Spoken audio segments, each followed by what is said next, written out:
La Bible dit quiconque invoque Jésus comme Seigneur sera sauvé. Bibiliya ivuga ati uzokwambaza Yesu Kristo nk'umwami wiwe azokizwa. Tu l'as accepté. Tu as accepté qu'il te dirige. Waremeye kwa kurongora. Tu l'as appelé. Uramuhamagara. Il est venu dedans. Tu es sauvé. Kandi waciye ukizwa.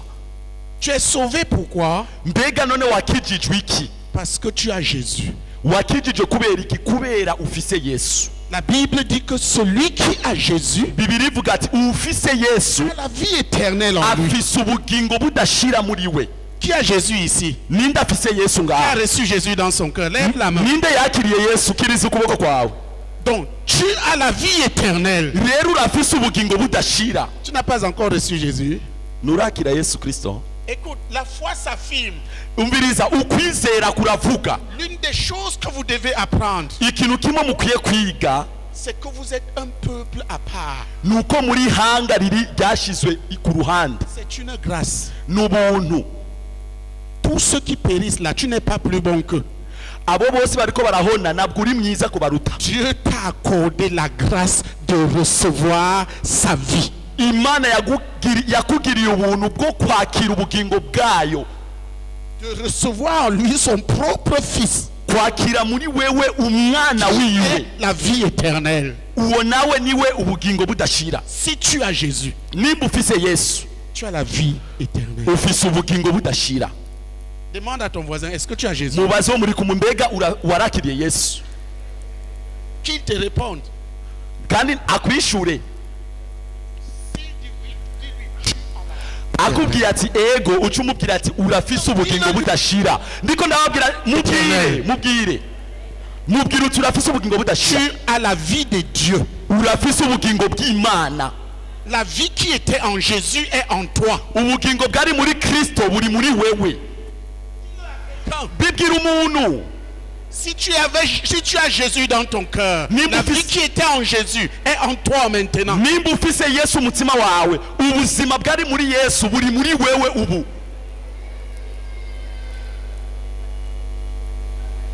Ça c'est ce que tu dois connaître. Tu es un enfant de Dieu. Ico ni kintu ukwiye kumenya, uri umwana w'Imana. Quand je dis, iyo mvuze tel est mon enfant, uyu naka n'umwana ça wanje, veut dire que ma vie est dans cette personne. bisigura yuko ubugingo Je lui bwanje ai donné mon buri muri propre uwo sang, mwana. mes propres cellules. Naramuhaye ibihimba byo mu maraso En yanje. recevant Jésus, tu Rero as mu kwakira reçu Yesu la propre vie de Dieu. warakiriye ubuzima bwite bw'Imana. La vie. Bibiliya ivuga ati muri Kristo harimo ubugingo. Celui qui a le Fils Kandi ufise umwana a la vie. afise ubugingo. Celui qui n'a pas le Fils, Udafise uwo mwana le jugement demeure sur lui. urubanza ruri kuri we. Je cite les versets. Andiko ndavuga imirongo ya Bibiliya. Ces versets-là, Iyo mirongo tu devras les apprendre. ukwiye kuyiga ukayimenya.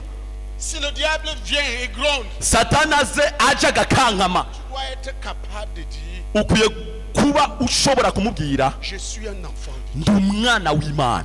Dieu est mon Père. Imana ni data. La vie de Dieu lui-même est en moi. Ubuzima bw'Imana buri muri jewe. Vous le verrez.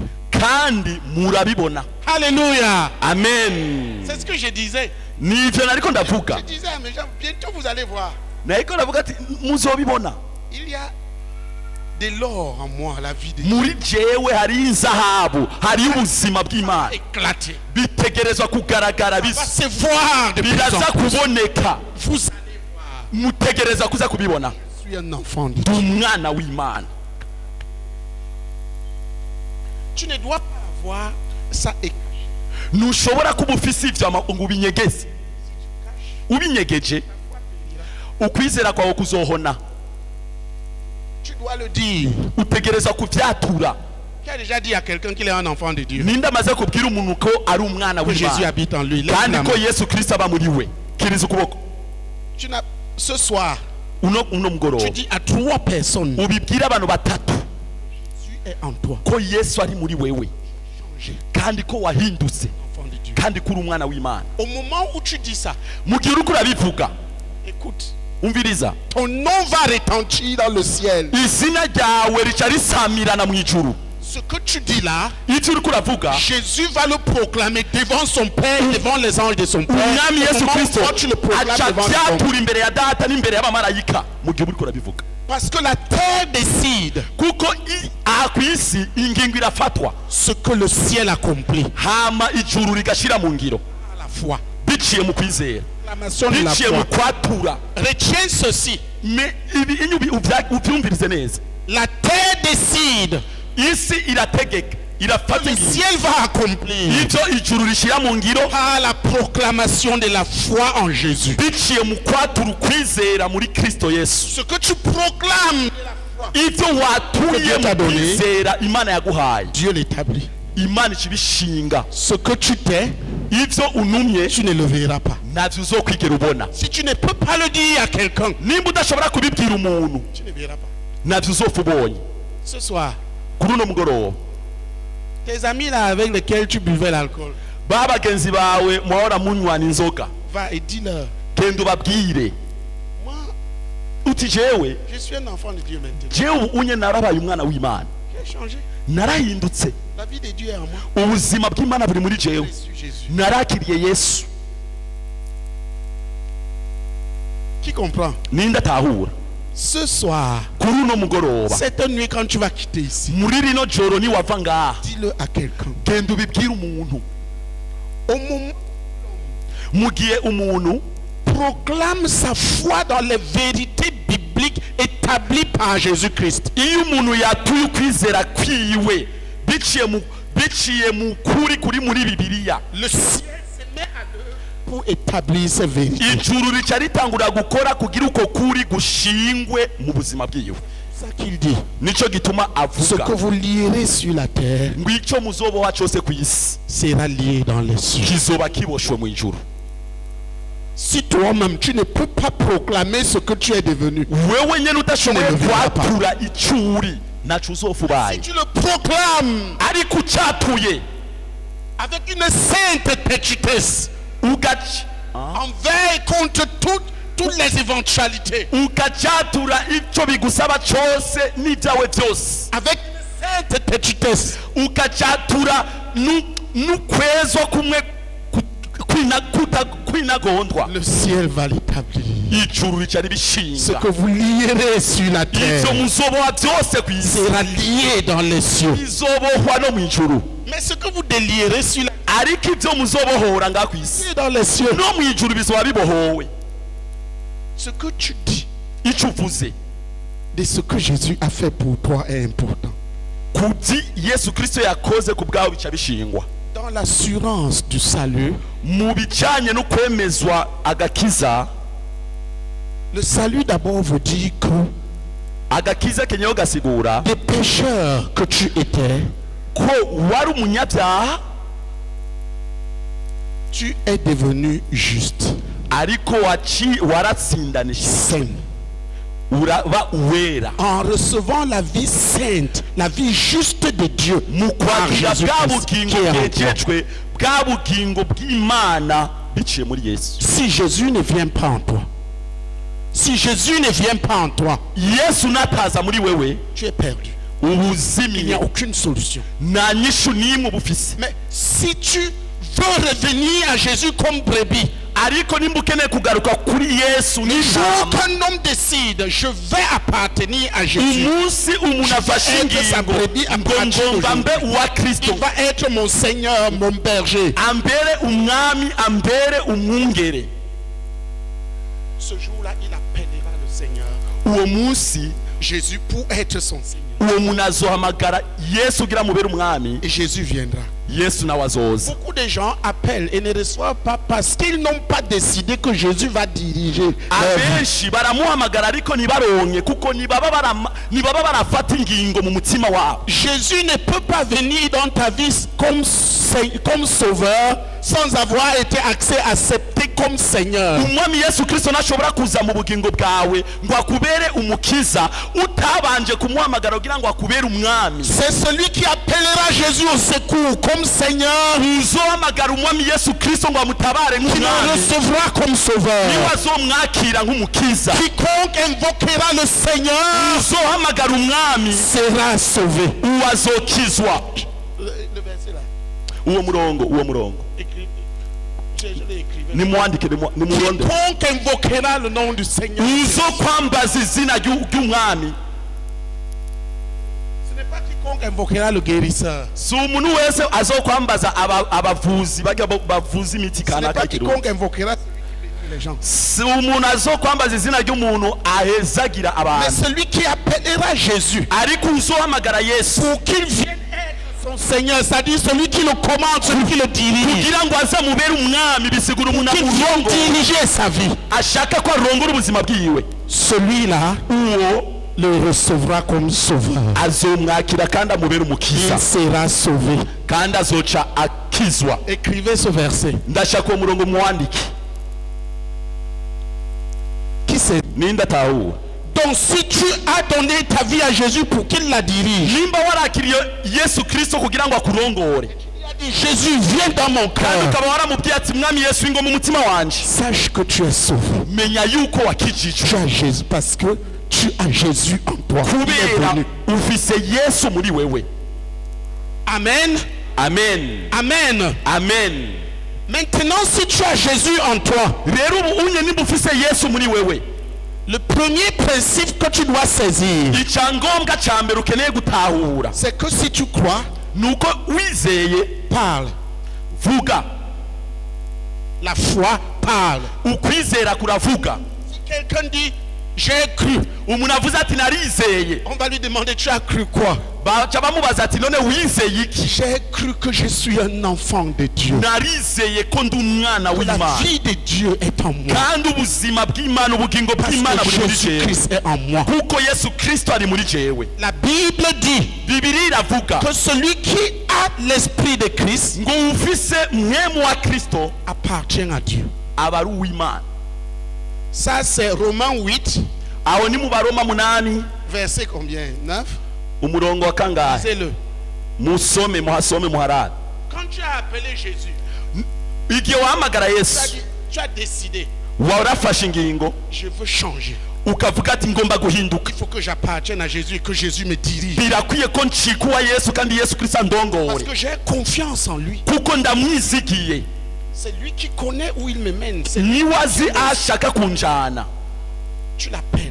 ukamuhamagara, Sois sûr, il est venu. menya yuko yaje muri wewe, Parce qu'il dit n'importe qui kuko yavuze ati uwo ari we wese qui l'appellera comme Seigneur azomuhamagara nk'umwami sera sauvé. ngo azokizwa. Ça c'est où? aho ni hehe? Quiconque invoquera le nom du Seigneur sera sauvé. uzokwambaza wese izina ry'umwami azokizwa. Abaroma 10 umurongo w'9. Je veux d'abord que vous sachiez ce que vous avez fait en vous donnant à Jésus, mais ce que vous avez reçu. nshaka mubanze mutahura icyo mwakoze igihe mwakira Yesu igihe mwamutumira muri mwebwe n'igihe Et que tu mwamwakira. ne doutes plus, hama ntuzosubire gukekeranya ukunzi, même si tu tombes dans un péché, naho wogwa mu cyaha kanaka. tu ne dois pas douter. Quand tu as appelé Jésus, parce que tu voulais qu'il prenne ta vie, kuko igihe wamuhamagara Dirige. washaka ko yakira ubugingo bwawe akurongore, yaraje. et à partir de ce moment-là, kandi kuva icyo gihe tu appartiens à Dieu. uri uw'Imana, Tu es un enfant de Dieu. uri umwana w'Imana. Que quelqu'un lise Romains 19. hagira umuntu adusomera Abaroma Et il y a ensuite Romains 8, 14. Abaroma 10 umurongo wa 13, hama Abaroma 8 umurongo w'9. Abaroma igice cy'icumi umurongo wa 13. Kuko umuntu wese azokwambaza izina ry'Uhoraho azokizwa. Amen. Amen.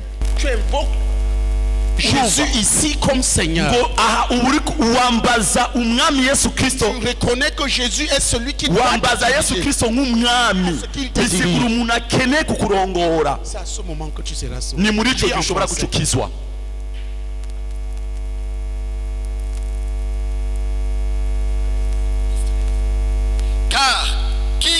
Quiconque invoquera le nom du Seigneur sera sauvé. Amen. Amen. Répétez. subiremo. Car quiconque Partage avec invoquera lui. Lis. Nimusangire n'aba bene data. Les Bibles. La première chose Bibiliya que tu zanyu. achètes en tant qu'enfant de Dieu, c'est la Bible. Ikintu cya mbere utegereza kugura nk'umwana w'Imana ni Bibiliya. Partagez l'œuvre Bible. Nimusangire amabibiriya yanyu, nimwe abadafite amabibiriya mubegere basome babibone. Soyez actifs et partagez aux autres. Bene data mwizeye mufite amabibiriya, nimwegere abandi badafite amabibiriya mubafashe musomere hamwe. Rassurez-vous qu'ils ont les Bibles. Kandi muze mucungere ko bafise Bibiliya.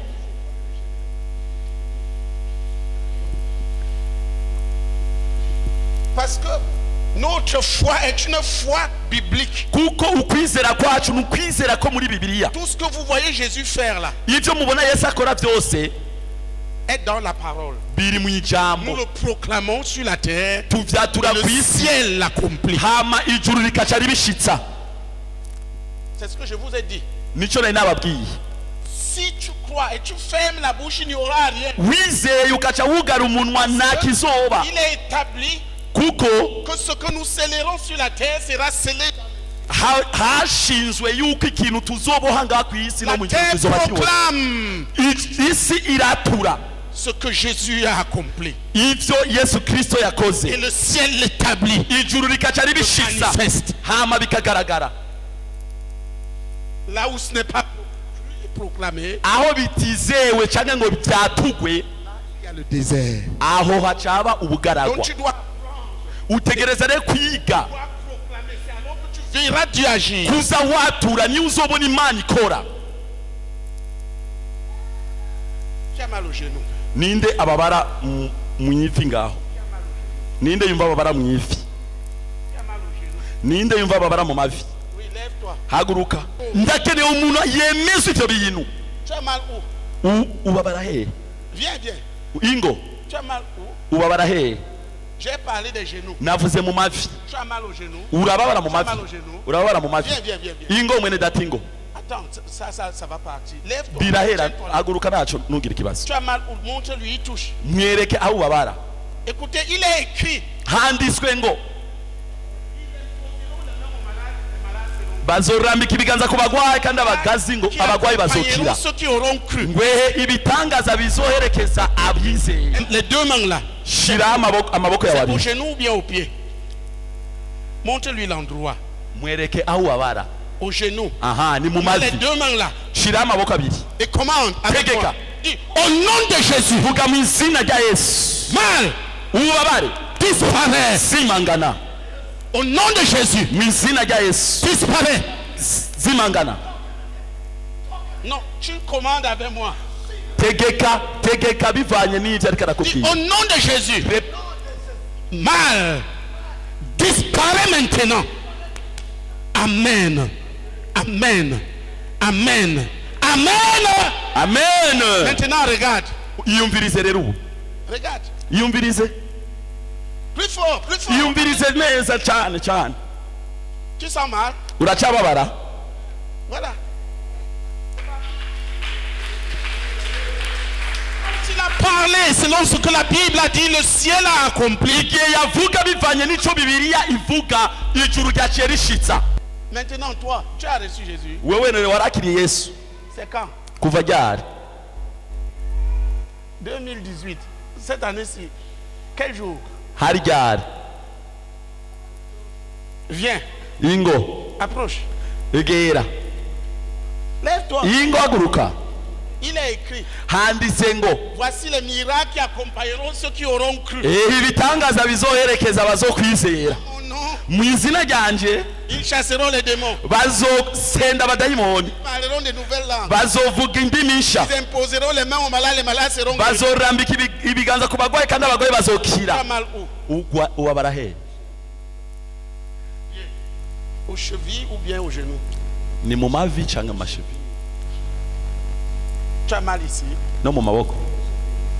Prends les mains. Mufata amaboko yiwe. Dis au nom de Jésus. Vuga mu izina rya Yesu. Mal aux mains Ubabare mu maboko et aux chevilles. no mu maguru. Non, tu parles comme un commandant. Vuga Au nom de Jésus. Mal aux mains Au malheureux, et aux chevilles. aux chevilles, Disparaissez maintenant. disparaissez encore. Au nom de Jésus. Au nom de Jésus, Guéris. guéris. Amen. Amen. Amen. Amen. Amen. Toi, Amen. nawe uvuga amen Amen. amen Amen. Amen. amen Regarde maintenant. iyumvirize rero iyumvirize Tu sens mal. uracyababara Regarde les chevilles. iyumvirize no mu maguru Est-ce que tu sens mal? uracyababara dans les chevilles c'est pas encore fini Prends sa cheville. complètement Applaudissons pour Batahoye. Jésus. komera amashyi umwami Yesu Kristo Tant que tu as cru et que tu as parlé selon la parole, iyo wizeye ugaca uvuga bivanye n'ijambo ry'Imana le ko ciel rivuga peut se mettre en œuvre. ijuru rirashobora gutangura kuca Mais si kubikora tu caches ta foi, ariko ukwizera kwawe ta foi va ukunyegeje périr. kuzohona La première chose, c'est parler de ta foi. icya mbere utegereza kwatura ukwizera kwawe Mal aux chevilles. waba ubabarewe mu maguru Disparaît complètement. Ne sens plus de douleur. Merci Seigneur. Amen. amen Amen. amen Très bien, ça va ma soeur. okay urahejeje C'est fini déjà. wahejeje byaheze Dès que tu as touché là, c'était parti. kufite Applaudissons pour wamukora Jésus. byaciye bihera Maintenant, komera regarde. amashyi menshi umwami Yesu Regarde. iyumvirize neza C'est parti. byaheze C'est parti. byaheze Est-ce que c'est la magie? Non. mbega ni ubupfumu oya C'est la foi en la parole. ni ukwizera ijambo Qui comprend pourquoi il doit connaître la Bible? ninde atahura igituma akwiye kumenya bibiliya Parce que c'est ça que tu vas proclamer. kuko ivyanditse muri bibiliya nivyo uzokwatura Ta capacité de proclamer ça que Dieu va établir. kandi ni mu bushobozi bwawe bwo kwatura ivyo bintu niho imana nayo izobishitsa Qui comprend ça? ninde atahura ivyo Si tu caches ta foi, niwanyegeza ukwizera tu kwawe renies Jésus devant les hommes, il va te renier devant son Père et devant les anges de son Père. uba uri kurihakana yesu imbere y'abantu kandi nawe azokwihakana imbere ya data n'imbere Au moment où y'abamarayika tu dis devant le non-croyant, je suis un enfant de Dieu. ibwira uko urabwira abatarizera uti ndi umwana w'imana Écris, Yeah. je suis un enfant de Dieu. boroga uti ndi umwana w'imana Crie comme le diable va entendre Boro- et être en colère. vuga ku Comme le buryo ciel va satani entendre les abyumva anges yumve les- n'ishavu les juifs. rimufashe ndi umwana w'imana L'Esprit de Dieu vivant habite en moi. mwemu w'imana nzima ari muri jewe J'appartiens à Jésus. nduwa yesu J'appartiens à Jésus. nduwa yesu J'appartiens à Jésus. nduwa yesu À Jésus. nduwa yesu Parce que celui qui a l'Esprit de Christ appartient à Dieu. kuko ufise mwemu wa kristo ni uw'imana L'Esprit de Jésus est en moi. mwemu wa kristo ari muri jewe L'Esprit de Dieu est en moi. Je suis enfant de Dieu. ndi umwana w'imana Je suis un enfant de Dieu. Lisez Romains, soma abaroma Romains 8, 9. abaroma 8 igice umurongo w'icenda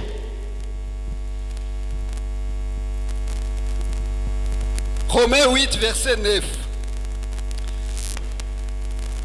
Verset 9. Pour vous, vous ne vivez pas selon la chair, mais selon l'esprit. Si du moins l'esprit de Dieu habite en vous. Si quelqu'un n'a pas l'esprit de Christ, il ne lui appartient pas. Amen. Amen. Amen. Est-ce que vous comprenez? murabitahura Il dit pour nous, ngo kuri twebwe nous n'appartenons plus à la chair. twebwe nitukiri ab'umubiri Nous appartenons à Dieu parce que l'Esprit de Dieu habite. twebwe turabi imana kuko mwemu Mais si w'imana ari muri quelqu'un n'a twebwe pas l'Esprit de Christ, ariko umuntu natagira mwemu wa kristo muri we il n'appartient pas.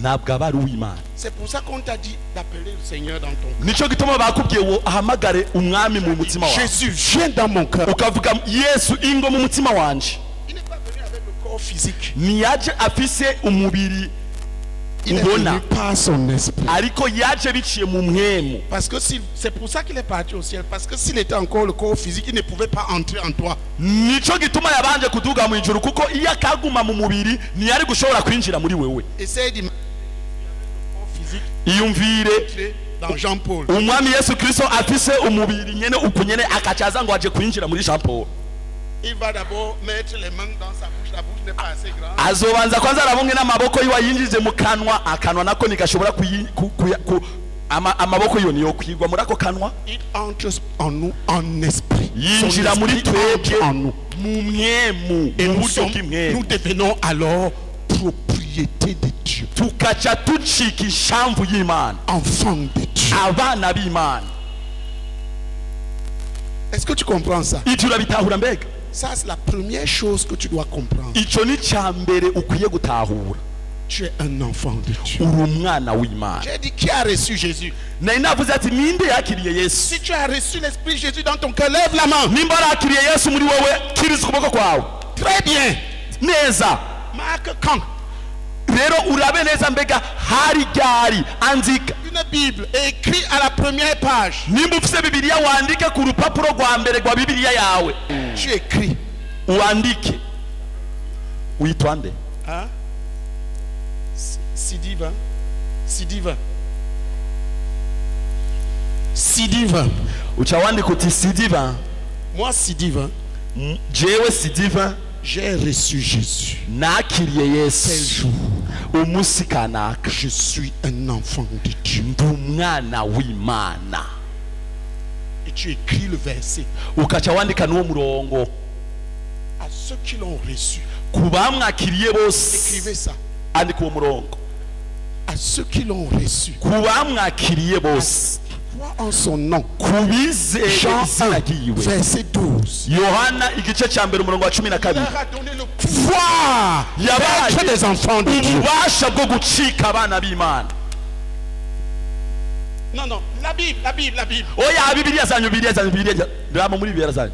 Tous ces versets-là, tu vas les lire et les mémoriser. Iyo mirongo yose ukeneye kuyisoma no Je te donne ce kuyiboroka. verset.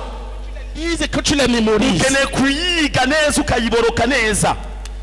Parce que quand le diable viendra demain pour dire que tu n'es pas sauvé, tu lui citeras ça. Igihe Satani ejo azoza kukubwira ngo nurakizwa, uzoca umusubiriramo umurongo. Tel jour, Jésus est entré dans mon cœur. Uzovuga ati umunsi kanaka Yesu Kristo yarinjiye muri Je jewe. sais que j'ai reçu le pouvoir d'être enfant de Dieu. Kandi ndazi yuko naronse ubushobozi bwo gucika umwana Je w'Imana. suis un enfant de Dieu. Ndi umwana w'Imana.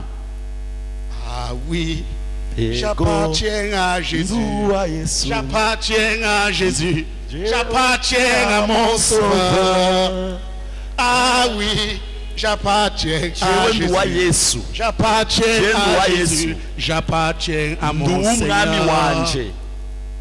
Je pense, Iyo quand niyumvira Jésus m'a sauvé, igihe Yesu yankiza, moi je le suis. Je jewe ne reviens point. ndamukurikira kandi Quand je sinzosubira inyuma. pense, quand Niyumvira Jésus m'a sauvé, ukungene Yesu yankijije, moi je le suis. nje Je ne ndamukurikira retourne pas. kandi Ah sinzosubira oui, inyuma. Ah oui, j'appartiens en Jésus, j'appartiens en Jésus, j'appartiens à mon Sauveur. Ah oui, j'appartiens à Jésus, j'appartiens à Jésus, j'appartiens à mon Sauveur. quand je pense Iyo niyumviriye comment Jésus m'a lavé, uko Yesu yanyuhagiye, moi je le suis. je Je ne ndamukurikira reviens kandi pas. sinzosubira inyuma. Quand je pense Iyo niyumviriye comment Jésus m'a lavé, uko Yesu Kristo yanyuhagiye, moi je le suis. ndamukurikira kandi sinzosubira inyuma. Ah oui, j'appartiens à Jésus, j'appartiens à Jésus, j'appartiens à mon Sauveur. Ah oui, j'appartiens à Jésus, j'appartiens à Jésus, j'appartiens à mon Sauveur. Quand je pense Niyumviriye comment Jésus m'a guéri, uko Yesu yankijije, moi je le suis. je Je ndamukurikira ne retourne pas. sinzosubira inyuma. Quand je pense Iyo niyumviriye comment Jésus m'a guéri, uko Yesu yankijije ibigwara, je le suis. je Je ndamukurikira ne retourne sinzomusubira pas. Ah inyuma. oui, Ah oui, j'appartiens à Jésus, j'appartiens à Jésus, j'appartiens à mon Sauveur.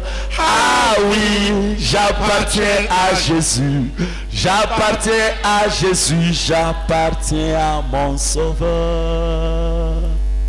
quand je pense Iyo niyumviriye comment Jésus me transforme, uko Yesu amindura, moi je le suis. je ndamukurikira retourne sinzosubira pas. inyuma Quand je pense Iyo niyumviriye. comment Jésus me uko transforme, yesu ampindura moi je le suis. je ndamukurikira Je ne reviens pas.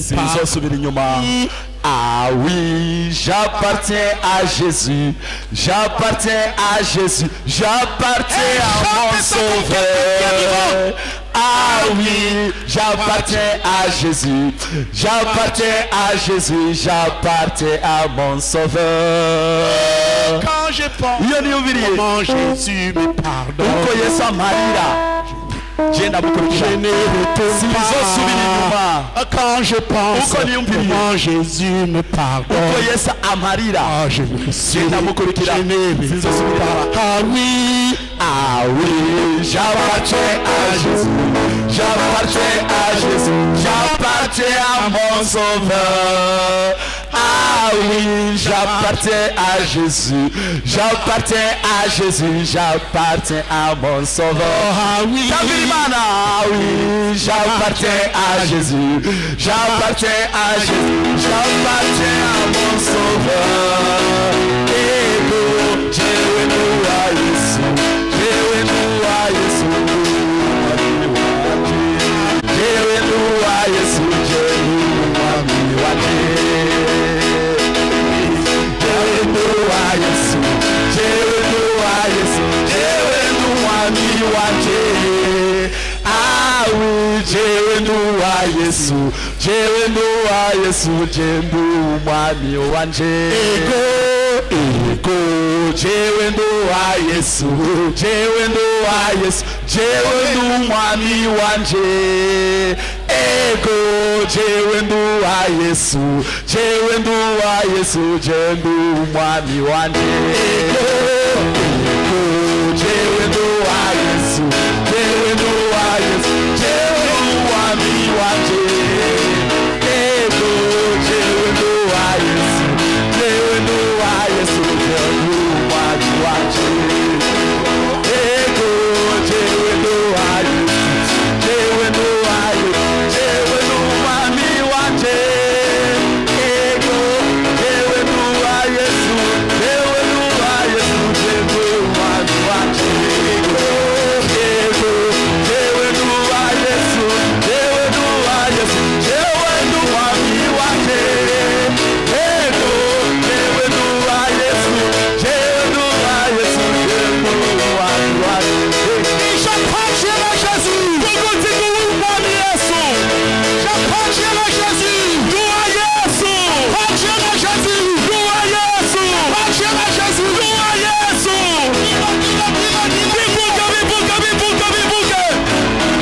Dawe ku mana yawe Seigneur Jésus, enfant, bwira ati mana ndi umwana wawe je t'appartiens Jésus. ndi uwawe yesu Merci ta vie dans mon cœur. urakoze ku bugingo wamaye mu mutima Toi, wawe vis ton esprit en moi. urakoze kuba waramaye mwemu wawe Tu sors encore dans les ténèbres. kandi benshi baracyari mu mwiza Jésus, tu as fait de moi ton enfant. oh yesu nabaye umwana wawe Je suis un enfant de Dieu. oh mwami arakikubaye Je suis un enfant de Dieu. oh ndi umwana w'imana ndi umwana w'imana ndi umwana w'imana Merci Seigneur. urakoze mwami yesu urakoze mwami Nous asseyons quelques-uns pour le remettre. mu gihe turiko turicaragira abantu baza nga bashimira imana ku bw'ivyo Tu peux t'asseoir si tu veux. Mais si tu veux le remercier, remercie. niba ukeneye kumushimira abana nimushimira aho uri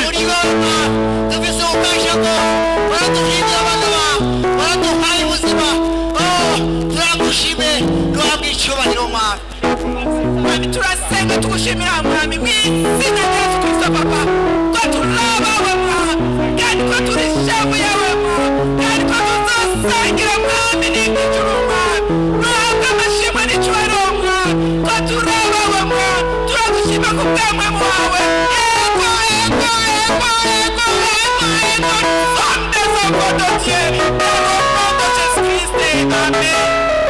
Deux versets là-dessus. ndashaka dusome imirongo ibiri ku bijanye n'ivyo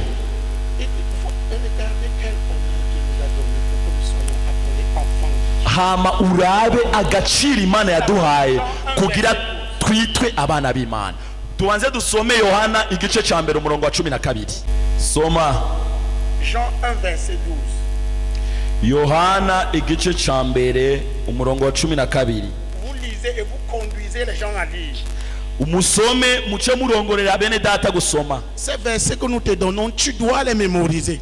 Iyi mirongo turiko turaguha ukwiye kuyifata ku mutwe. Et savoir que tu es un enfant de Dieu. Hama umenye kuri umwana w'Imana kandi uze uwame ton salut. N'aie uvyatura. pas honte de ton salut. Nuze uze watura agakiza kawe, nuze ugira isoni kuba warakijijwe. Soma mushiki wacu. Yohana igice ca mbere umurongo wa 12. Ariko abamwakiriye bose yabahaye ububasha bwo gucika abana b'Imana, nibo bizeye izina ryiwe. Amen. Fasha bene data gusoma. Ndasoma, Yesu ashimwe. Ndasoma namwe musubiremwo. Ariko abamwakiriye bose yabahaye ububasha bwo gucika abana b'Imana, nibo bizeye izina ryiwe. Amen. Ariko abamwakiriye bose yabahaye ububasha bwo gucika abana b'Imana, nibo bizeye izina ryiwe. Amen. Retenez ces versets. Il y a un autre verset qui dit. Harundi murongo uvuga, Regardez quel honneur Dieu nous a donné pour que nous soyons appelés enfants de Dieu. eheraba ubuntu Imana yatugiriye kugira twitwe abana C'est un b'Imana. honneur, Bene data ni n'ubuntu budasanzwe, une faveur. nibakwe. Icete ca mbere ca Yohana igice ca gatatu umurongo wa mbere. Muraba urukundo uko rungana, data wa twese yatugiriye ko twitwa abana b'Imana, kandi niko turi. Nico gituma abisi batatuzi kuko batayimenye. Amen.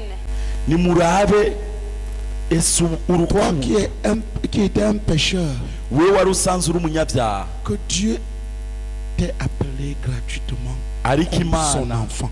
Et fait de toi son enfant. ku buntu bwayo kuba umwana wayo. C'est gratuit. Ni ibintu wahawe ku buntu Parce que tu as cru que Jésus est le berger de nos âmes. kubera Et que tu t'es wizeye donné à lui. ko Yesu ari umwungere Tu es w'imitima gratuitement yacu, devenu enfant de Dieu. uramwiha nawe ucucika umwana w'Imana. Lis-le. Soma. Voyez quel amour le Père nous a témoigné pour que nous soyons appelés enfants de Dieu. Amen. Amen. Et nous le sommes. Et nous le sommes. Amen. Amen. Continue. Voyez quel amour le Père nous a témoigné pour que nous soyons appelés enfants de Dieu. Et nous le sommes. Si le monde ne vous connaît pas, c'est qu'il ne l'a pas connu. Amen. Amen. Si le monde refuse de le reconnaître, c'est parce que le monde ne connaît pas Dieu. Abisi ibyo banse kuvyemanga ni kubera bo atari abana b'Imana. Dis-le à ton frère. Bibwire mugenzi wawe, Vois où le Père t'a manifesté ngwe pour que tu sois appelé urukundo enfant. Imana yatugararije kugira ngo yatweretse kugira tube abana b'Imana. Bivuge uko nyene byanditse muri Bibiliya yawe. Vous devez connaître ça. Ibyo mutegereza kubimenya.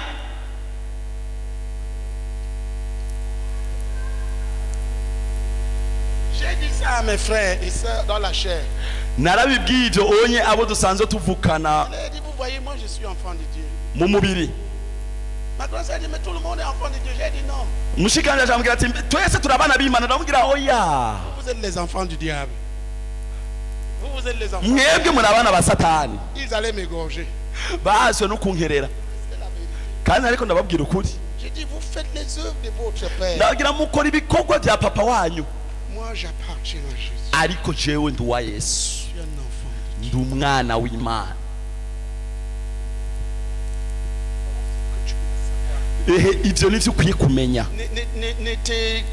ne te comprime pas devant les non-croyants comme si tu devais avoir honte. imbere y'abanyabyaha ntuwifate nk'umuntu muto nk'uko umengo wategereza kugira isoni. Si tu fais ça, uyivye ubikoze gutyo tu amènes Jésus à te régner. ubu uriko urazana Yesu nawe kuzokwihakana. Jésus dit si quelqu'un kuko Yesu yavuze ati umuntu niyagira isoni ku bwanje imbere je le y'abantu rejette, je le rejette. nanje nzogira isoni imbere ya data n'imbere y'abamarayika mu kubijanye no kumwatura. Va dire à 3 personnes que tu es un enfant de Dieu. genda ubwire abantu batatu kuri umwana w'Imana, Que tu n'es plus celui-là qu'il connaît. ubabwire ko utakiri wa wundi bari basanzwe bazi. Qui comprend? ninde atahuwe? Dis, Dieu m'a manifesté son amour. vuga uti Imana yarangaragarije urukundo rwayo Pour que je sois appelé enfant de Dieu. kugira ngo nitwe umwana w'Imana. Et je le suis. kandi nuko biri. Oui, je suis enfant de Dieu. vuga uti ndi umwana w'Imana.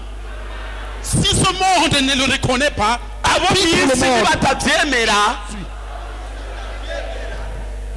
S'il ne le reconnaît pas, c'est parce qu'il ne connaît pas Dieu. ni kubera batazi Imana. Alléluia. Amen. Pas le monde. nutinye isi. Eux-mêmes, ils savent les péchés dans lesquels ils sont. bonyene barazi ibyaha bibamereye nabi barimwo. Quand tu es un peuple appelé à sortir du péché, ariko et wewe à- uri mu ihanga ryahamagariwe kuva mu byaha no kugendana n'Imana voilà yawe. qui tu es. Ico nico uri. Une ville à part. uri ni nk'igisagara kiri ku ruhande. Une maison séparée pour servir des lumières. inzu iri ku ruhande kugira ngo ikorere uhoraho. Tu es un enfant de Dieu. uri umwana w'Imana. Qui comprend qui il est. ninde atahura icyari? Qui commence à comprendre ce que Jésus a fait de lui. ninde atanguye gutahura ibyo Yesu Kristo yakoze muri we. Voilà qui tu es. ico nico uri. kuri uno mugoroba Va le dire au maximum de personnes. genda ubibwire abantu benshi bashoboka. Jésus m'a changé. Yesu yarampinduye. Jésus m'a sauvé. Yesu Au moment où tu dis Jésus m'a changé, le changement vient. igihe uriko Il uravuga amène le ati Yesu changement. yarampinduye, impinduka zica zimanuka Au moment zitangura où tu dis gukora muri Jésus m'a wewe. sauvé, il produit le salut en toi. uvuze ko Yesu yagwaye agakiza, ako gakiza gaca gatangura gukora muri Au wewe. moment où tu proclames comment il t'a guéri, il manifeste de plus en plus sa utanguye guérison. kwatura ukungene yagukijije, ugukira gutangura gukora muri wewe. Tu veux que ta voix retentisse dans les cieux. mbega urakeneye ko ijwi ryawe risamirana mu ijuru. Proclame ce que Jésus a fait sur la terre. genda wature ivyo Yesu Kristo yakoze ngaha ku isi. Tu comprends? uratahura? La foi qui ne parle pas meurt. ukwizera kutavuga kuca guhona. La foi dit, ukwizera kuvuga j'ai cru, narizeye, j'ai parlé. nico gituma navuze. Corinthiens, raba mu j'ai cru. narizeye. Plus de foi dit, j'ai cru. imwe mu y'ukwizera uvuga ati narizeye, C'est pourquoi j'ai parlé. nico gituma navuze. Nous aussi, nous croyons. natwe turizeye, C'est ça que nous parlons. ni naco gituma turiko turavuga. Hey, Hey, tu crois? mbega urizeye? Est-ce que tu crois? mbega urizeye? Parle, vuga, dis-le. genda ubivuge.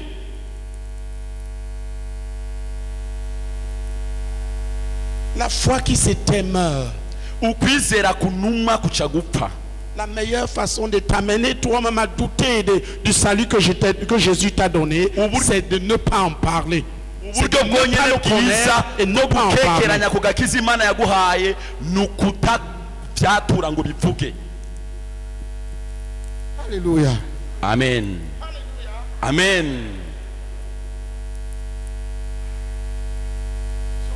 Qui es-tu? bakubaje ati mbega uri iki cyangwa uri inde? Aha. Lève-toi et crie-le.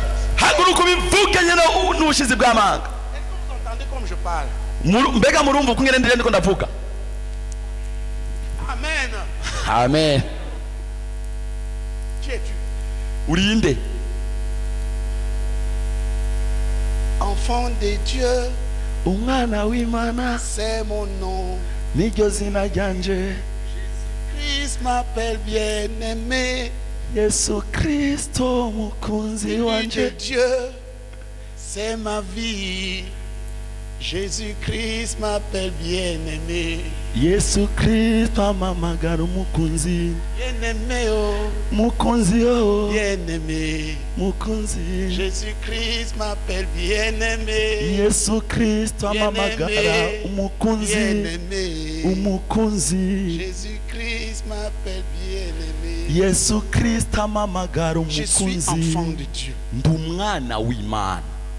Dis-le. Je Bivuge. suis enfant de Dieu. Uti ndi umwana w'Imana. Ma vie, c'est Jésus. Ubuzima bwanje ni Yesu. J'ai la vie de Dieu en moi. Mfise ubugingo bw'Imana muri jewe. L'Esprit de Dieu est en moi. Mwemu w'Imana ari muri jewe. Connais-le Ivyo bimenye et proclame-le. hamuvyature. Au moment où tu le proclames, Dieu le scelle. Mu gihe uriko uravyatura Imana nayo ibika irashirako igikumu. Voilà l'une des choses, première chose que tu dois faire Ico nico ca mbere utegereza gukora pour être ferme dans ta foi, kugira ngo ushikame mu kwizera kwawe, pour ne pas douter toi-même de kugira ngo nuzura kekeranya ku connaître qui kwizera tu es kwawe. maintenant. Menya ico uri ubu Proclamer. hama uvyature.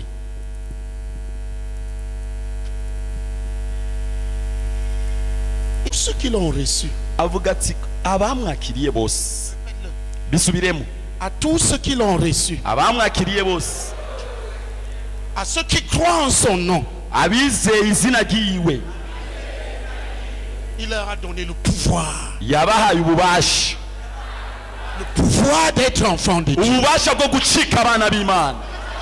J'ai le pouvoir d'être enfant de Dieu. Ndafise ububasha bwo kuba umwana w'Imana.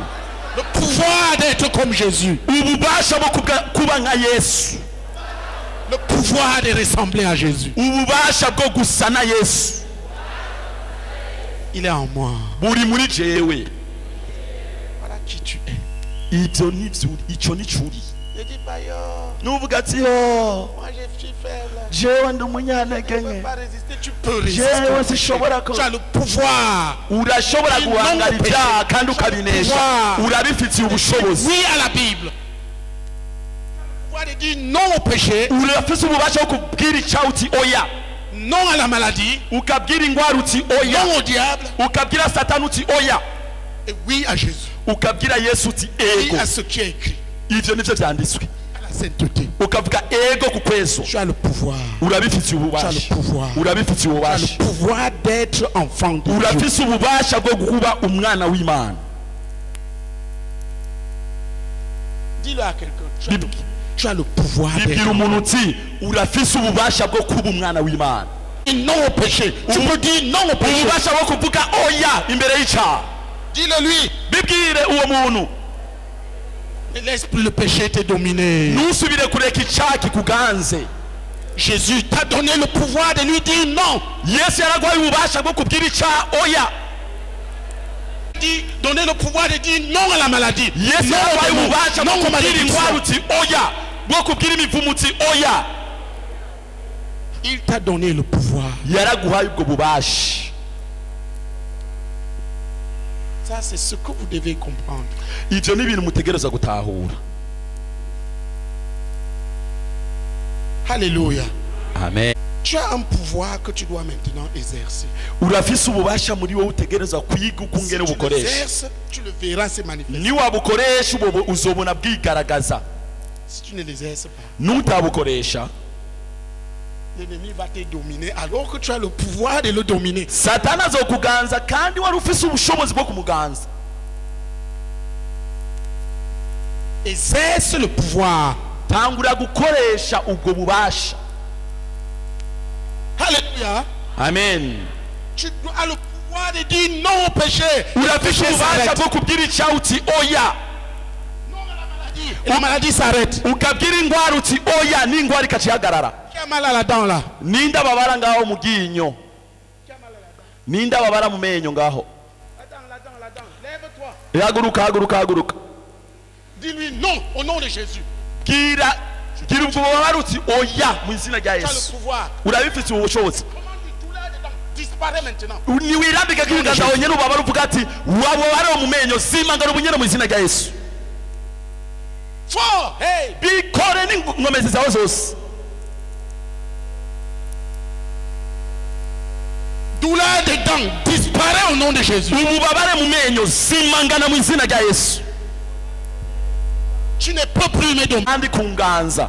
Prends fin Hagarara au nom de Jésus. mu izina rya Yesu. Parce que par les meurtrissures de Jésus, je suis guéri. Kuko kubw'imishishagu ya Yesu Kristo narakize. Bivuge.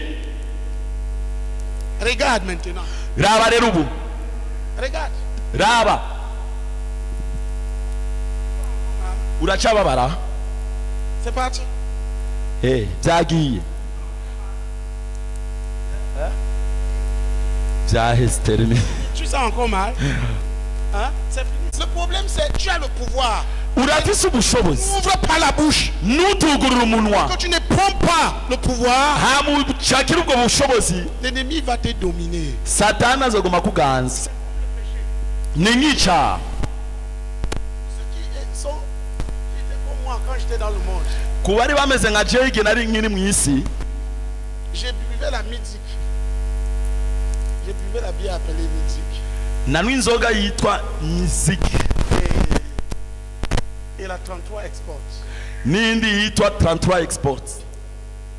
Tu as le pouvoir de dire non Urafise ubushobozi bwo kuvuga oya au Rugombo. kuri Rugombo. Tu as le pouvoir de dire non à la Amstel. Urafise ubushobozi bwo kubwira oya imbere ya Amstel. Si tu laisses ça te dominer, c'est toi qui laisses. Niwareka Amstel yonyene Dieu t'a donné le ikaza pouvoir. ikakuganza izokuganza nyene. Enfant de Dieu. Ariko uri umwana w'Imana. Non, tonton, il dit lui, tu es enfant de Dieu. Oya indukira ubwira umuntu ati uri umwana w'Imana. Tu as le pouvoir. Kandi urafise ubushobozi. Vous avez vu, ils ont dit non au mal dedans et le mal est parti. Mwabonye ko babwiye oya ububabare bw'amenyo kandi buca burazimangana. Tu dois te lever et user du pouvoir que Dieu t'a donné pour dire non à tout ce qui est du diable. Utegereza guhaguruka ukabwira oya ku bintu byose Satani ariko arakora mu buzima bwawe mu izina rya Yesu Kristo. Qui comprend? Ninde atahura. Et le diable va. Kandi Satani azoca ahunga. Mais si au lieu de lui dire non, Ariko iyo utamubwiye ati oya tu décides de te soumettre, ukaca ufata ingingo yo kumucira bugufi, il va te coloniser à nouveau. azoca akuganza nawe. Qui comprend? Ninde atahura. Tu as le pouvoir de dire non à l'impudicité. Urafise ubushobozi bwo kubwira oya C'est ubushakanyi. fini. Birarangiye.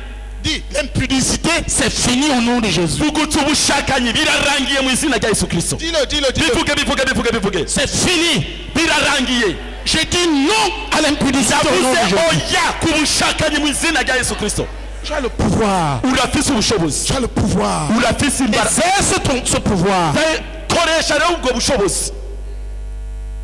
Il y a des gens qui marchent comme s'ils n'avaient aucun pouvoir. Hari abantu bagenda umengo nta bushobozi na bumwe bafise.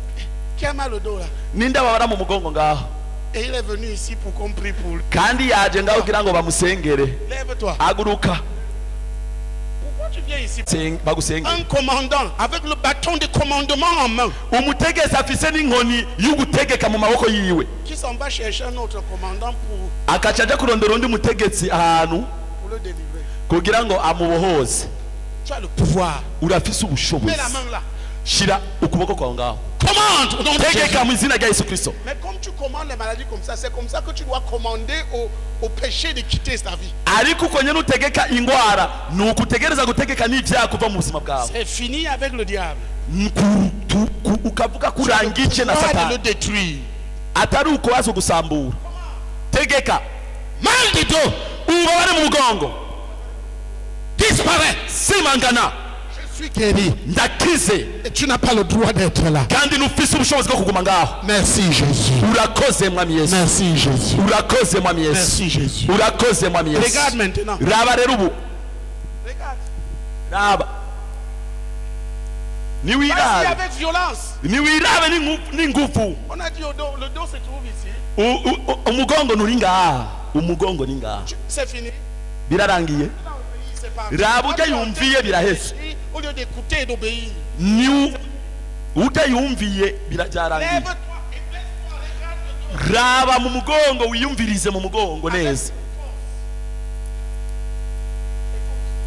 umviriza Tu n'as pas fait ce que j'ai dit. ni wakoze ivyo turiko turakubaza Dans la foi, deux choses comptent. mu kwizera ari ibintu bibiri bikenewe Croire et obéir. kwizera no kumvira Quand j'ai dit bouger, tu ne l'as pas fait. mvuze ni mwiyumvirize niwigeze wiyumviriza wagumye wumviriza umubiri wawe ako wumviriza ijambo Tu as dit que tu avais mal au dos. wari wavuze ko ubabara mu Oui mugongo ou non? aha Bien, maintenant, commande. tegeka rero ubwo bubari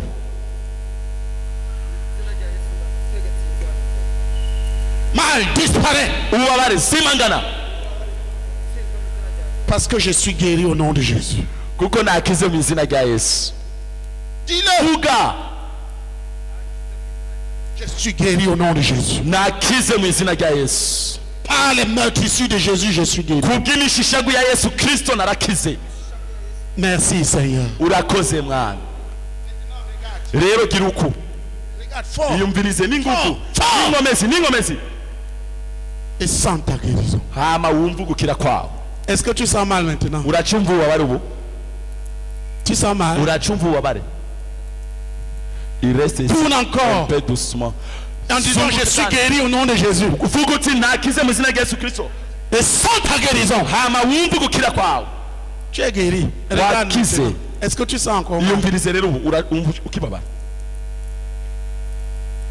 Tu le sens encore? uracumva ubabara ubu Applaudissons pour Jésus. amashi menshi kuri Yesu Tu fermes la bouche, tu seras dominé. iyo wugaye umunwa uzoguma ucishijwe bugufi Tu étais un buveur de Amstel. wahora winywera Amstel On t'apporte la Amstel. bagaca bakuzanira kandi Amstel Soit tu dis, au nom de Jésus, je suis mort pour la Amstel. La Amstel est morte pour moi. Amstel. kimwe urashobora kuvuga ati mu izina rya Yesu Kristo narapfuye kubwa Amstel na Amstel yarapfuye kuri jewe Amstel mu izina rya Yesu Kristo mvi imbere Et tu commences à dire, mais cyangwa ukatangura kuvuga ati vraiment, je ne voulais pas boire. sinashaka kunywa Pardonnez-moi, je ne veux pas boire. ariko mungirire ikigongo Au je lieu de sinshaka commander, kunywa au nom de Jésus, je suis mort pour la Amstel. agutegeka uti mu izina rya Yesu Kristo narapfuye kubwa La Bible Amstel dit que tu es mort avec Christ pour le péché. kuko bibiri ivuga ati warapfuye na Kristo ku bw'icyaha Quelle est la bouche qui boira la Amstel? uwo munwa ucuza kunywa Amstel ni uwaheye ko umunwa ari uwa Yesu C'est la bouche de Jésus. ni umunwa wa Yesu Plus d'alcool. nta by'inzoga Je bois maintenant le Saint-Esprit. ubu ninywera mpwemu yera Alléluia. amen Le vin nouveau.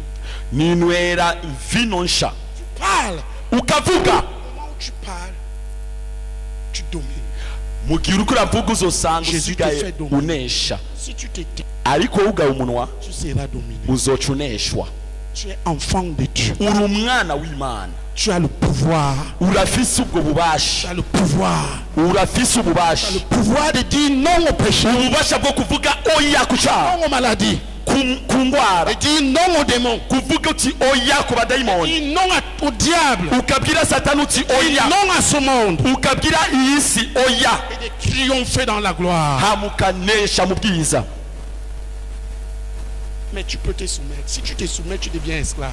ariko niwoyicisha bugufi imbere y'ibyo bintu uzocuba umuja wacu Et ta foi périt. ukwizera kwawe nawe kuzoca guhona Et ton salut est escamoté. hama agakiza kawe kace gasangangurika nahawe uguhitamo Qui es-tu? mbega uri iki Est-ce que tu l'affirmes? mbega uremanga ico uri Le proclame. mbega uravyatura Est-ce que tu l'assumes? mbega uravyemezwa Je suis un enfant de Dieu et je l'assume. ndi umwana w'Imana kandi ivyo ndavyemanga J'avais en Christ hari umushiki wacu umwe muri Kristo une entreprise, yari afise uruganda dirigeait cette entreprise. urwo ruganda yari yampaye kugira ngo ndarurongore Elle amenait des contrats yarazana amakontra dans les bureaux des ministres. mu mabiro y'abashikiranganje Elle était très belle. yari mwiza cyane Et les non-croyants, rero abantu batarizera quand ils la voyaient, ils avalaient la... bamubonye baca bamira ibigundu by'amate wewe yinjira mu mabiro y'abo bantu bose bakomakomeye na Yesu Kristo wiwe. Yari afise akaririmbo yakunda kuririmba. Oh, ndakibagiye. Yinjira mu biro ariko araririmba. Yesu Kristo uri umunezero wanje n'ubuhungiro bwanje. Yesu uri ubuzima bwanje kandi ndakwizeye. Natwe izina ryawe niyumva mbaho. Yesu oh ko ndagukunda. Jésus, tu es ma joie, mon fils, Jésus, tu es ma vie. Jésus, tu es ma joie et mon refuge. Jésus, tu es ma vie. En toi j'espère. À prononcer ton nom, je me sens vivre. Jésus, Jésus, Jésus, oh que je t'aime. Je n'ai peur de rien. Je peux vivre en paix, car tu es fidèle et tu me gardes. Ton sang sur la croix a coulé pour moi. Il me protège, me purifie. L'ennemi qui rôde autour de moi. Tu devrais... L'ennemi rôde autour de moi. Satani abarika aranzunguruka. L'ennemi qui rôde iyo umwansi anzunguruse autour de moi. Iruhande yanje Tu l'as vaincu. Waramunesheje. Et je ne le crains pas. Kandi sindamutinya. Chaque jour qui Kandi passe uko umunsi montre ta grâce. uhera Oh Jésus, ungaragariza ubuntu bwawe.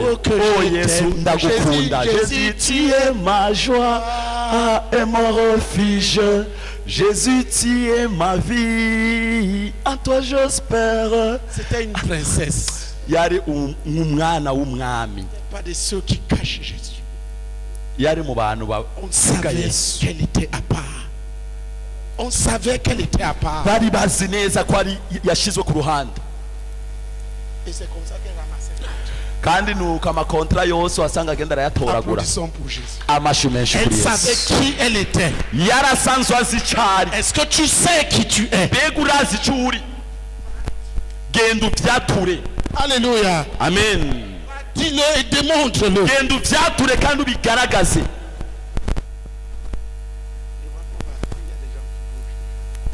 Murabona mu bijanye no kwemezwa agakiza Deux choses qui sont importantes. hari ibintu bibiri bikomeye. Connaître son identité, sa nouvelle identité. Kumenya ibikuranga bishasha wahawe. Tu es devenu en Jésus. Kumenya ico wabaye muri Kristo. Connaître que Dieu est ton Père. Kumenya ko Imana ari so wawe.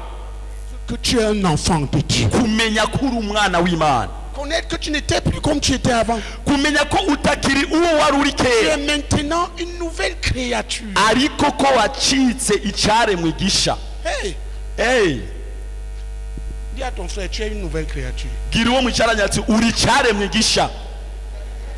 Ça veut dire tout a changé, tout a changé. Bisigura ko byose byarahindutse.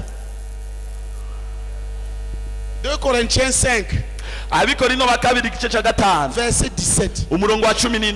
Si quelqu'un est en Christ, Iyo au moment umuntu où ari tu muri te donnes à Kristo, Christ, au moment où tu te donnes à Christ, igihe wihaye Kristo, tu reçois la nouvelle vie. ubwo nyene ucuronka ubugingo Et bushasha, tu deviens une nouvelle créature. ucucika icaremwe gisha. Les nouvelles créatures, c'est les hommes qui ont la nouvelle vie en eux. Kandi ivyaremwe bisha ni abantu bafise ubugingo busha muri bo. Qui est une nouvelle créature ici? Ninde ari icaremwe gisha ngaha? Alléluia. Amen.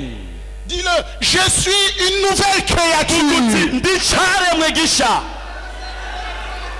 Parce que je suis en Jésus-Christ. kuko ndi muri Yesu Kristo. Je suis une nouvelle créature. Ndi icaremwe gisha Parce que je suis en Jésus. kuko ndi muri Yesu Kristo. Il est écrit, Handitse ngo si quelqu'un est en Christ, iyo umuntu ari muri Kristo il est une nouvelle créature. aba acitse icaremwe gisha. Les choses anciennes sont passées. Ibya kera biba bihise. Voici toutes choses maintenant sont nouvelles. byose biba bicitse bisha. Fini l'ancienne vie. Ubugingo bwa kera burarangiye. Maintenant c'est la nouvelle vie qui commence. Ubu n'ubugingo bushasha butanguye. Dis à ton frère, ton ancienne vie est finie. Bwira uwo mwicaranye ati ubuzima bwawe bwa kera bwararangiye. Parce que tu es une nouvelle créature. Kuko waracitse icyaremwe gisha. Fini, fini, fini. Byararangiye, byararangiye, byararangiye. Tes anciennes habitudes terminées. Za ngeso zawe za kera zaraheze. Parce que tu es en Christ. Kuko uri muri Kristo. Tu es une nouvelle créature. Uri icyaremwe gisha. Dis-lui, tu as une nouvelle vie. Mubwira uti ufise ubugingo busha. Une nouvelle vie commence pour toi. Ubugingo busha bwaratanguye muri wewe. Marche dedans. Bugenderemwo. Réfléchis dedans. Bwiyumviremwo. Réjouis-toi dans la nouvelle vie. Nezerere kubwo bugingo bushasha. Voilà ce que tu dois apprendre. Ico nico ukwiye kumenya. Apprendre à jouir de la nouvelle vie. Kwiga kunezerererwa mu bugingo À bushasha. rejeter tout ce qui est de cette ancienne vie. Ugataha inyuma ivyo byose byari muri bwa bugingo bwa kera. Demain nous allons voir Ejo rero tuzobona l'ennemi de ta nouvelle vie. abansi b'ubwo bugingo bwawe bushasha. Les ennemis de ta foi. Abansi bo kwizera kwawe. Les ennemis de la vie éternelle que tu as reçue. Abansi b'ubugingo bushasha wahawe. Amen. Amen. Amen. Amen. Les ennemis de sa foi. Nindakeneye kumenya abansi Pour bien les bamuhanze kubwo kwizera kwiwe. Très bien. Viens demain. Ejo rero uzoze. Ndashaka ejo tuzobandanya. Lève la main. Kiriza ukuboko kwawe. Très bien. Si vous êtes là, je serai là. Aha, nimwaza nanje nzoza. Mais soyez là. Ariko muzoze. Et amenez les autres. Parce que tous les frères qui sont restés à la maison là, ils ne connaissent même pas. Kandi genda mubwira abo bose basigaye muhira ibi bintu ntacyo bazi. Tant que tu ne connais pas ce que tu es, tu vas te cacher. Kandi igihe cyose utazi icyo uri uzoguma winyegeza. Uzoguma winyegeza. Pas une lampe pour la cacher sous le lit. Bibiri ivuga On ko expose avec qu'elle éclaire. ntibigera batsitara kugira ngo barinyegeze ariko barishira ku mugaragaro kugira ngo Tu dois te connaître et tu dois briller. Tu ne dois pas utegereza te cacher. kwimenya hama ukayangane nukwiye kwinyegeza. Alléluia. Amen. Chacun rentre avec ses versets. Umwe wese ataha niyo mirongo ya Bibiliya. Citez 3 versets. Twavuze mirongo itatu yonyene. Itandatu. Prends ces versets. Fatiye mirongo itandatu. Qui va nous trouver les Nouveaux Testaments chez Gédéon, chez les Gédéons? Ninde yoja ku ba Gedeon kuza kuturonderera tu Bibiliya twisezerano risha. Ikintu nta numwe afise Bibiliya yogabira uyundi. Voilà qui tu es. Ico ni curi. Si toi-même tu le dis, Dieu va le confirmer. Wewe nyene ni wavyatura Imana nayo Mais si tu izocibishinga. ne le dis pas, Dieu va te laisser. Ariko nutabivuga nuvyature Imana izobireka. Ce soir, nous allons arrêter là. Rero kuno mugoroba tugomba Si vous turangirize êtes ngaho. d'accord, Nimba twemeranye nous continuons demain. tubandanye ejo. J'ai aujourd'hui brossé. Il y a deux choses. Uno munsi nakoze ku kintu Pour qu'un ca jeune mbere converti soit dynamique dans la foi, qu'il ne Kugi- balance plus dans la foi. kugira ngo umuntu akicizera ashobore kuba umuntu akomeye ntaguma ahungabana. L'une des choses, c'est la confession des péchés. Il a commencé à vous en parler. Icya mbere ni ukwatura ibyaha twarabivuganye ko kwa Mungu, Mais la première chose, c'est ariko la connaissance de qui tu es devenu. De ce ikintu que ukeneye Jésus a kumenya fait de toi. kindi cya kabiri ni ukumenya ikiri imbere y'ico ni ico wacitse muri Yesu Kristo. Qui es-tu? Mbega urinde Qui es-tu? urinde umwana w'Imana. Qui es-tu? Urinde ikindi Une nouvelle créature. Dis, je icyaremwe suis une gisha nouvelle kuko uti ndi créature. icyaremwe gisha. Qu'est-ce que tu as reçu? Wakiriye iki? Le pouvoir d'être un enfant de Dieu. Ubushobozi bwo gucika umwana w'Imana. Et le pouvoir. Ndafise ububasha. Voilà ce que tu as. Tu as le pouvoir d'être un enfant de Dieu. urafise ububasha bwo gucika umwana w'Imana. Qui es-tu? Urinde.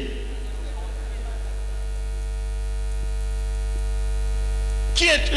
Pourquoi es-tu un enfant de Dieu? Parce que tu as une nouvelle. Kubera ko uri umwana w'Imana ni kubera wacitse cyane mugisha. Né de nouveau. Né de nouveau. Wavuse ubugira ka wavuse gushaka wavuse ubugira kabiri. Je suis une nouvelle créature. Vuga uti ndi cyane mugisha. Crie comme ces gens si vont entendre. Vuga kubuga abantu bose bavyumva. Amen. Amen. Les choses anciennes sont passées. Ivya kera byarahise. Le péché est passé. Ivyaha byararangiye. Le péché est passé. Ubuzima bw'icyaha bwararangiye. La poursuite de ce monde passé. Gukurikirana ivy'isi byararangiye. Tout est nouveau, nouveau. Byose ubu nibisha nibisha nibisha nibisha nibisha nibisha nibisha nibisha nibisha nibisha. Voilà qui tu es. Ivyo nivyo uri. Regarde quel amour. Ni mu urukundo. Le Père Data yatweretse en te faisant appeler enfant de Dieu. kugira ngo dushobore kwitwa abana Regarde b'Imana. combien il t'a aimé. Raba Son propre Ukungene nom, en te yagukunze donnant son propre nom, sa propre vie. akaguha izina enfant ryiwe de bwite ubugingo bwiwe bwite uri umwana w'Imana. Voilà ton nom. Iryo niryo zina ryaho. C'est pour ça que nous t'appelons frère. Nico gituma tuguhamagara mwene data. Frère Jean-Paul. Mwene data. Salut quelqu'un, dit frère Etienne. aramusa umuntu mugira ati mwene data naka. Frère Alléluia. Amen. Tu es un enfant de Dieu. uri umwana w'Imana. Amashi menshi ku mwami wacu Yesu Kristo.